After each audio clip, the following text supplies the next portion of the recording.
So ito mga idol, sa natapos lamang na bakbakan sa pagitan ni Janrail Casimero kontra Tom Mitsukushi ng Japan, ay wagi ang ating kababayan via 5th round knockout.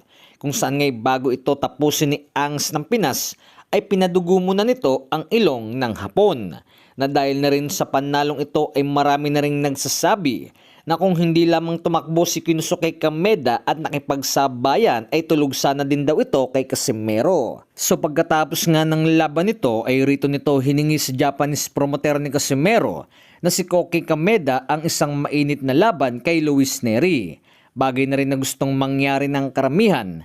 Narito na rin mga idol ay napatawag naman si legendary boxer Manny Pacquiao kay Angas ng Pinas na according sa post na ito ni Kuyang Joseph ay may good news daw si Pacman kay Casimero.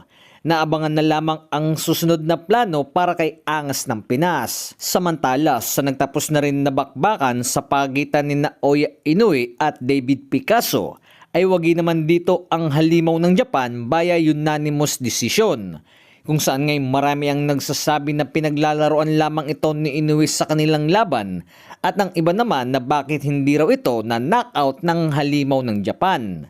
So base na rin sa nangyaring labang ito mga idol, ay naging maingat lamang si Naoya Inoue na posibleng iniiwasan din ito ang makapatama si Ray David Picasso sa kanya na maging dahilan na muli na namang babagsak ito.